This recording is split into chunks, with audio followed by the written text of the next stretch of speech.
right, we're here with Tenkar. Guilty. As everyone watching this should know, Tenkar's Tavern, or if you don't, I don't know what you're doing. Well, let's just say I've been under a rock. Oh, tell me about this. Yes, tell us about Tenkar's Tavern. Okay. 10 cars. Oh, God. I think I started it in 2010. I put up a blog post and then I didn't do anything for a year because I didn't know what I was doing with it. Right. And then I started posting about the OSR and ZTTs and Amazon Kindles because I didn't know what I was doing with it. And then I really got focused on old school gaming.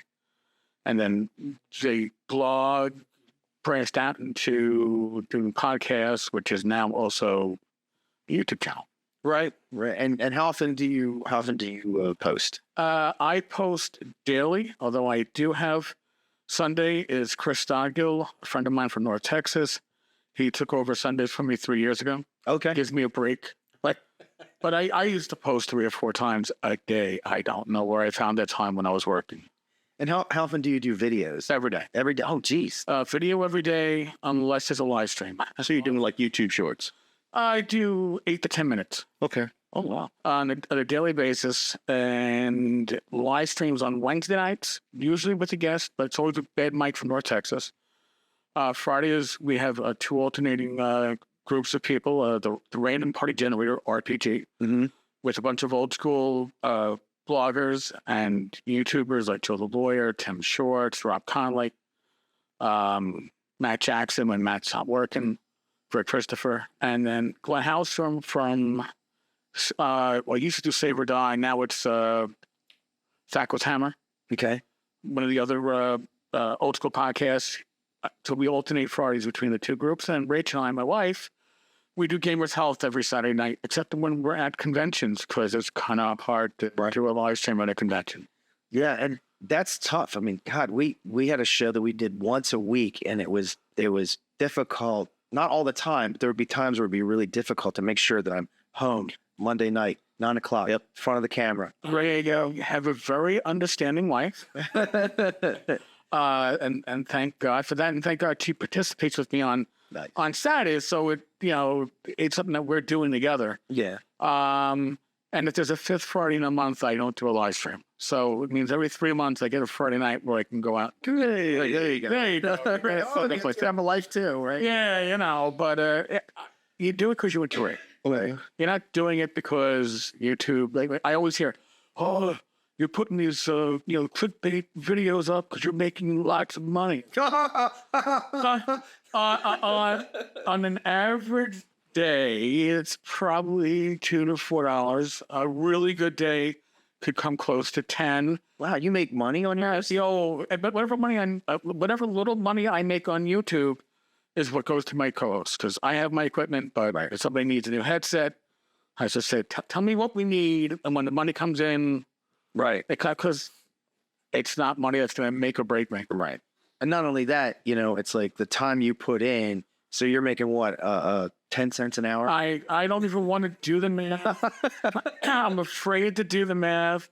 I do it because it's fun. The money is, like I say, it's incidental, which is why I don't do paid advertising. I mean, YouTube ads, whatever. But I don't do sponsorships or paid advertising. So what you hear out of my mouth is my honest opinion. I'm not shilling for somebody. He said incidental. If we made a profit, it would have been accidental. Right. Well, all right. Yeah. So you're doing better than we are. So it's funny because when we started YouTube Live was brand new. Like we were one of the first shows on YouTube Live. We started before it was open to everyone. I can't remember. I think you had an affiliate account. Adrian got us into an affiliate account or something. Oh, wow. And back then they didn't force you to do ads. Like you could turn that off. Right. You could add every 2 months or so, YouTube would turn the ads on all my videos, and I'd have to go back and turn them off because I didn't want commercials in the show. Right. Like I was like, look, I'm not making any money off this. I'm not charging any money for it. I do it for fun. But why are my people having to watch commercials when the only person who could possibly make money off the commercial is YouTube? And it was a pain in the butt because I'm like, YouTube, please stop turning the damn commercial, advertising. They're in it to obviously make money. Right. So I joke because most of my live streams are demonetized or whatever. That's the term they use for, we're going to still run ads, but you're not going to get paid Right. for it. Yeah, demonetized. Like, we're happy to make money on it. Yeah, right. But you're not. Too. Right. And I always go, and I was like, geez, whenever Matt Jackson's on my show, I would never get monetized, right? I got to stop inviting Matt on Friday nights because he's killing it. But there are certain topics that if you just mention, I'm not going to mention the country, but there is a country in Asia that if you mention it, Right. which I did with the Hugo Awards scandal, Right. I was like, well, I didn't drop an F-bomb. I didn't drop even worse than that. Why is this thing not, right from the start, demonetized? Because Of money, there's money involved. Yeah, I know. So that brings up a really good point of, there's been plenty of times where you've been sucked into something controversial, which shouldn't be controversial. You're just giving your opinion on a thing. How do you navigate that? Because that sounds awful. it can be. First off, if I have an opinion, if I'm spitting out of my ass, I will tell you. Yeah, right. But usually I'm saying, listen, I've heard this, I've heard that. If I can't confirm a rumor, doesn't mean I don't know the source. Right. It means my source is anonymous and doesn't want to be named. Yeah. Therefore, if I can't name the source, Right. it's better than anonymous, but it still means that I can't. So you have to take my words. I'm going to say, hey, it's a strong rumor. Right. I document everything. I was an investigator for NYPD. I supervised investigators.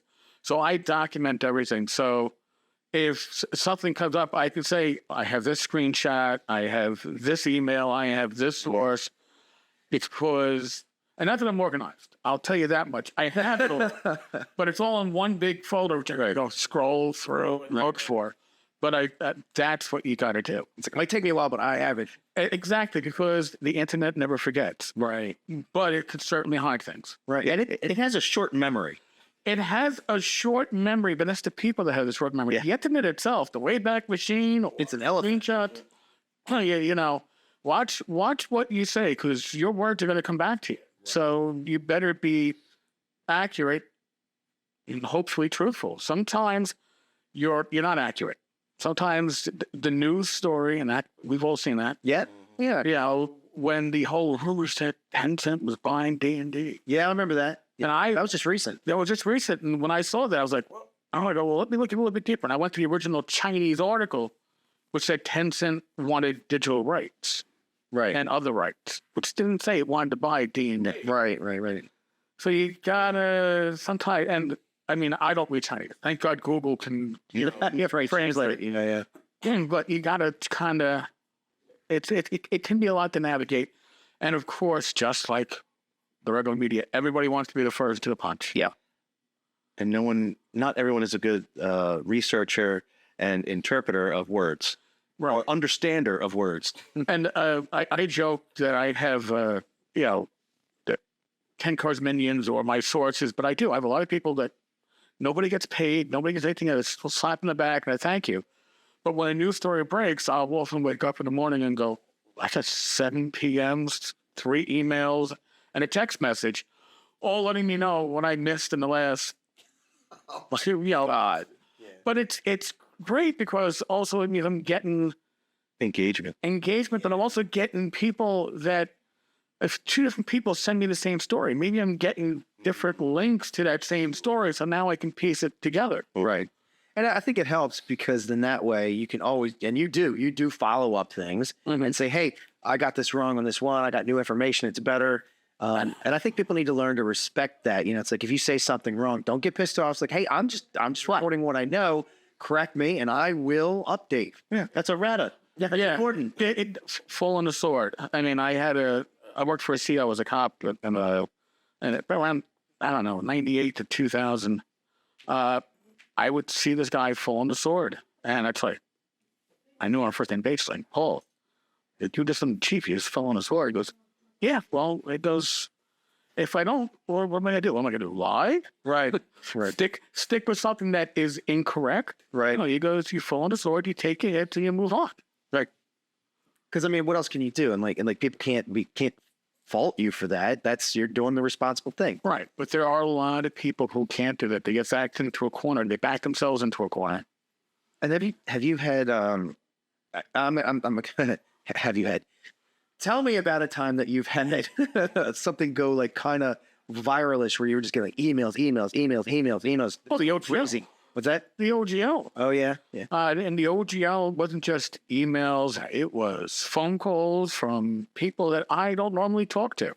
Where you go, how did you get my phone number? Oh, wow. Okay, yeah, right. And talking to, having people in the industry, I'm not going to say like, listen, you might be on target, but do me a favor. Can you just slow it down a little bit because we're trying to fix a problem with this was like the work license. Just take it a few steps slower because there were a lot of rumors going on with that. And I had a lot of industry people reaching out to me, right? All anonymous. I can tell you this, but you can't say which is fine. Right. But it means you do have to sort, and you assume everybody's giving you the truth that they know, but doesn't mean it's the absolute truth. Yeah, sometimes 100 people get the same information from one source, and that doesn't validate it. And I could tell you from being on the other end of that, so because I've been involved in one of the big scandals that happened with the TSR licensing and such, right? Oh. And it was wild watching all the misinformation, and like these are things I know because it's right. me. I'm in this. We're in this, and we know exactly what's going on. And all the stuff that people were saying that we were doing and why we were doing it, we're like, no. But we decided early on to just take a back seat and let people talk. We were just like, they are going to do that. Yeah. And like you said, a lot of times rumors reinforce themselves. Mm-hmm. Well, so-and-so, but I'm getting from 2 different sources. Right. But you track the source back, and I had this on, in I don't know, in my retirement, I've done like one case folder, and in the end, a lot of the stuff that was getting to me from different sources all came back to one source. Right. And you can see that game of telephone. Telephone, yeah. It changes along the way. It's like, they would trace it back. Yeah, I always get by the golden rule because Mike and I used to participate in this group. It was like the Skeptic Society. So okay, and the one of the big cornerstones of being skeptical about information is if you feel emotional about a thing, good or bad, either way, if you have a strong emotion about something you hear, that should be a red light. And like, especially if you like really agree with it, because now you're playing into the observation bias. So you should always like, wait. I'm having really strong emotions about this.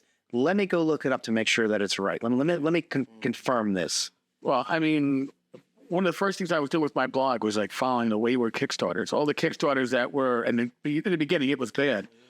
But like my history as an investigator, I was a sergeant in internal affairs. And the best advice I got was from a lieutenant of mine who was like, listen, when you're in IA, you're investigating your fellow officers. It was like, you don't look for right or wrong, just look for the truth. Right. Don't go into it with a preconceived notice that there's no way he could have done that. Oh my God, he did what? Right. Go for the truth because the truth, once you find it, will tell you the answer is. Mm-hmm. But once you do have your preconceived notion, then everything that you're looking at, you're seeing it through those eyes. Mm-hmm. And you're coloring it one way or the other. Everybody's human. We all have that. I try to do as little of that as possible.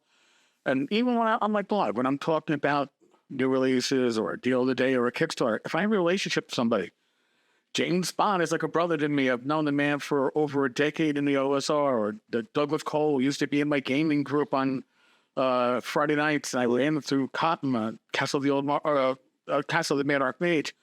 You need to know my connections to people because I know a lot of people. It doesn't mean that their work is good. I personally think some of that stuff is amazing. Right. But I have to recognize that my perception may be colored by my relationships. Sure. I don't see many people in our industry that feel, front-facing, dealing with the public and talking about products and people disclosing their relationships. Has there been an instance of a situation that you found yourself, whether you wanted to or not, had to report on or, talk about, where you were like, I don't even want to be a part of this, and that you're seeing something go south, like, in a way that, whether it's true or not, you just, wish it wasn't that way, but yet you have to, you're being forced to discuss it. Is there something that's been? Well, there was an investigation, like I said, or a case that will never go public. I had a complaint that was legit. Things got resolved, but it was the most awkward thing I've ever done within the industry, because I've running an actual, bringing out the folder and making the notes and treating it like a real case was strange for my hobby, right? And I was very glad when it got resolved, because it needed to get resolved, and it got resolved. And it's like, oh, okay, now I got no complaint. Okay. But I had a lot of people in the industry pushing me into that, not just because of my history in the hobby, but because of my professional background prior to it. Right. But probably, again, going back to the OGL, that thing was such a moving target. And my wife Rach could attest to this, that I'd get to the car, my folder rang. And it's like, and already I'm driving to my niece's out Long Island, and I'm dealing with OGL stuff. Right. And you got to take these sources as they come. Right. And then as we get there, I'm looking at it, and you got more, and it's like, oh, and you get information that you're like, wow, this is accurate, this is horrible. And it's like, and yes, you want to break a story, but at the same time, it's like, I don't have enough to know if it's accurate. Right. Trust my source, but I need more than one. Right. And then there's at some point you're like, well, I feel like I can say this now, but I really need to caveat it with, hey, this is what my sources are telling me. They're pretty good sources. I respect them. Could be wrong, though. But as far as I know, this is the best information we have. Yeah, it was the OGL, again, talking to publishers, and I know personally, on a personal basis, I, as an individual, was getting depressed. I don't say that about much, because I was like, oh my God, these are my close friends. These are people I know in the industry, and they're looking at what they think is their livelihood going down the drain because essentially of corporate greed. And that was rough. Was it good for my traffic on the YouTube channel?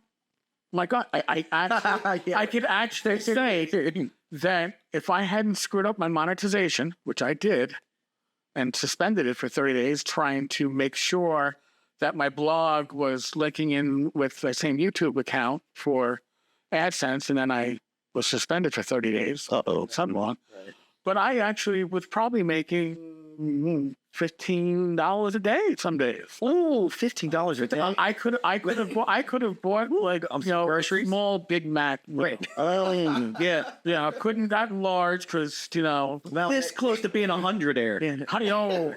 But it was a situation that was changing daily until Watsy finally said, all right, let's just get a Creative Commons, and so even if we take away the OGL, at least you have everything. And we were stupid. So kind of almost what you're saying. They own. Well, they're fine. I'm not. Let's leave that alone. So you're at Total Con, right? Yeah. Here. You're welcome. So what are you doing here? What's going on? How do you fill your time? Yeah. Amazingly enough, it was socialization. Honestly, envious and jealous. Yeah. Well, I mean, Friday night I dropped into my weekly live stream, which went on without me. Joe Delaire was hosting, but I dropped in with Joe Block, the Great Hook Ragnar. We dropped in from the bar for about 20 minutes. Oh, nice. And I did a few short one-on-one like this chats with people. But we had our con badges and did the whole life is busy. I'll register for games in a bit. Oh, I got to register for games. Oh, can't register for games. I waited too long. It's full. But TotalCon, and I was talking to Alan Hammock, and TotalCon is to us almost a mirror or very similar in atmosphere to North Texas, in that people come to the con not just to play games. They come to con to meet people, to make connections, to renew connections, to hang out. It's a con where you hang out and you can meet industry people, and they have time for you. If you go to Gary Con, the first time I saw Ernie had his circle of protection from normal people, and not it just the entourage that surrounds them as they Give me one of them. I am your Okay. Oh, fan. damn it. I know who are you then? But I mean, that's what you get at these larger cons. But Total Con, everybody's approachable. Right. Everybody is smiling. Gary Con, and it's a great con. If you haven't gone, you should go. It's a great atmosphere. But it reminds me of the New York City subway system, and that you're shoving your way through crowds to get wherever you go. Well, if they stop, I mean, to be fair to the guests and stuff, it's so big that if they did stop and talk to every person, they would never be able to do anything. Right. Which is why you need the smaller cons. North Texas is around 500. This is, 1,100 people? Something like that. And you can get to know people. You can get to talk to the vendors and just spend time. Whereas with the larger cons, give me your money, and that's nothing against them. But if you get to a busy booth, they don't have the time to They can't. socialize. What kind of games do you run when you're at a con, like North Texas or here? What are you running? I pretty much run Swords and Witchery Light. Okay. It's my 4-page rule set, 2 pages that are player facing, 2 pages that are GM facing. I can run it. It's Swords and Wizardry stripped down to its basics. It runs quick, light, and you can run a lot of run a pretty large dungeon in a 3 or 4 hour time slot, and have players create characters. So my little shtick is, if you bring it back to another session that I'm GMing this year, next year, TotalCon, North Texas, where ShireCon, wherever I'm at, survive 2 adventures, you're 2nd level. So I have 3 more. So a total of 5, you're 3rd level, at which point you're not literally on Swords and Wizardry Life. But Well, I like that mechanic. That's actually something is written into the rules. It's funny how you come across the same. You both invent the same thing. oh yeah, Yeah, because I had this. So the Crit and Grimoire, and also More Blood. If you wanted to play it in a campaign, it's if you survive your first level, you survive a campaign, or sorry, survive 2, because it's whatever the next level is. Right. Survive 2 campaigns, you become 2nd level. Survive 3 campaigns, you become 3rd level. That's actually really cool. I like that. I wanted to simplify it. Yeah. With Swords and Wizardry Light, I just if I have to explain experience points, I don't have space. Right. I'll just camp. Right. I'll be a role-playing camper. Right. I'm 3rd level now. I'm sorry. Whatever. I just cracked your code. So how many people do you usually like to run? Is it like a 5-person table where you go up to 10 people? At conventions, usually it's 8 to 10 that's on the sheet, Okay. and I will take walk-ups up to 12 if I can fit them at the table. Depends on the con. Some cons, you have a table, it's like, well, you can play, but you're going to sit in the corner with the dunce cat because I don't have room for you. Right.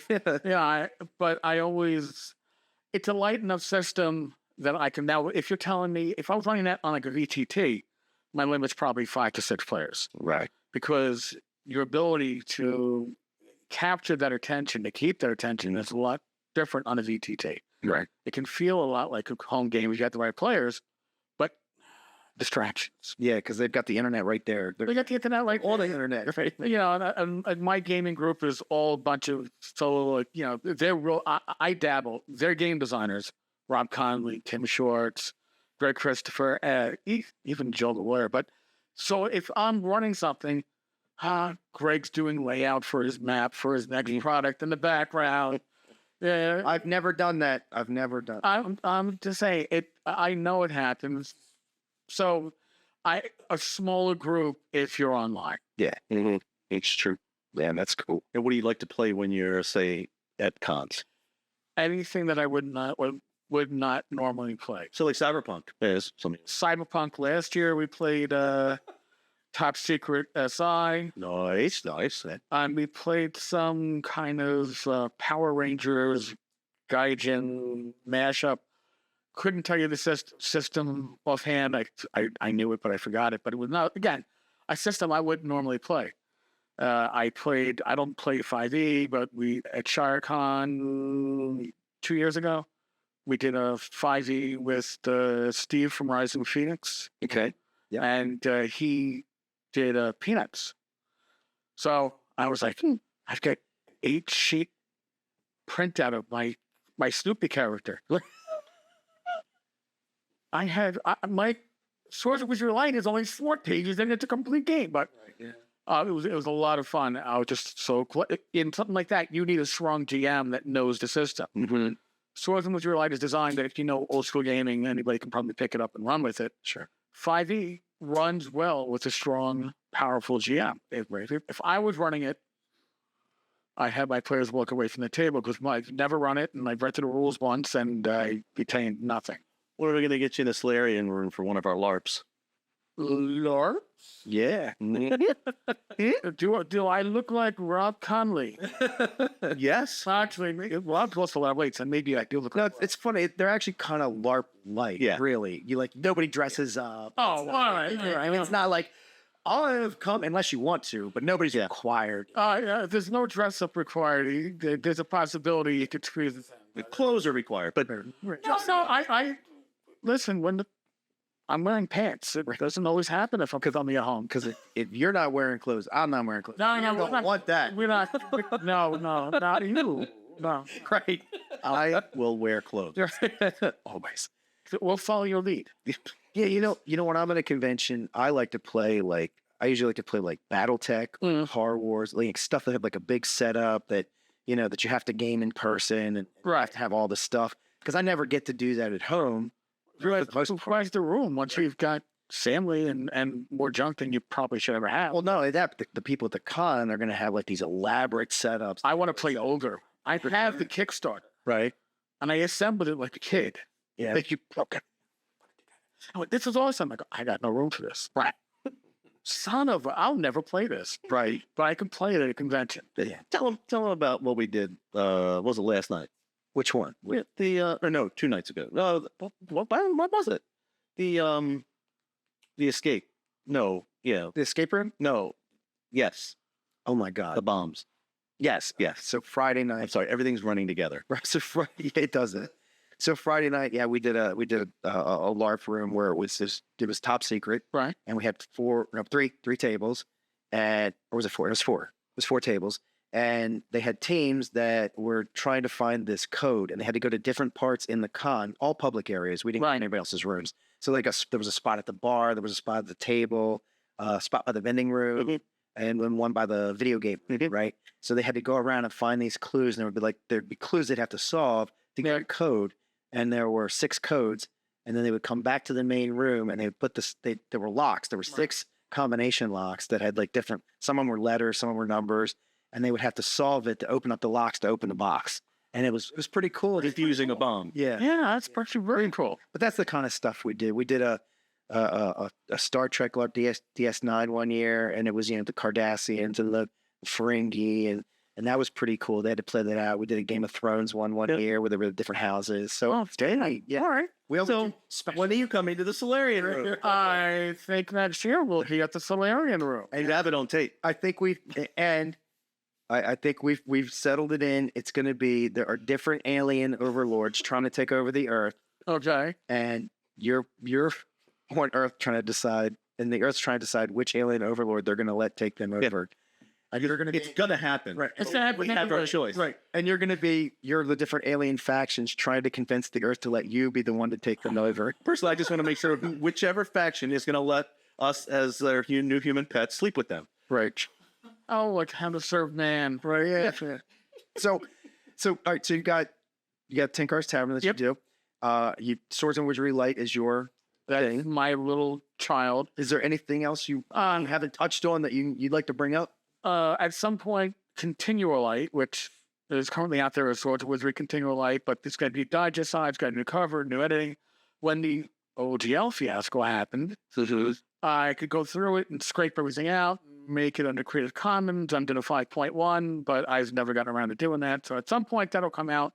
Right. But other than that, I'm enjoying Shadow Dark. I'm enjoying Dragon Slayer two completely different takes, but definitely old school. And I'm not sure if I run my own campaign with my gaming group, it would be one of those two games. Sure. Light is perfect for convention play, and then the idea that you can have a convention character that you can bring back to gaming, brick. So, but other than that, just We do a nightlife type game that's spanned years. We didn't get to do it this year, but yeah, we've done something like that where So Tenkar's Tavern on Facebook, obviously. right. TenkarsTavern.com is the blog. Right. Tenkars Tavern is the YouTube. Right. On Facebook, you can find Erik Tenkar. And you have two groups. So you have your the one that's your official Tenkar's. I think you Right. have like a discussion group. Right. We have an actual group, and then we have the page. I guess the page is more business. I don't know why it was like you need to have it. Yeah. I remember that. Oh God, I remember this. Yeah, But yeah. I do. That's why I have it. But the group is where the discussions happen. Oh, and there's a Discord server. So on honestly, I got to mention Thursday nights we do a hangout from 9 to 11. It's a voice hangout on the Discord server. Oh, cool. So it's kind of like if you want to just talk about anything geek wise, it's kind of like hanging out with your bartender and just chilling for 2 hours. Awesome. All right. Thanks, Erik. Thanks for joining us. thank you, sir. Appreciate it. Awesome.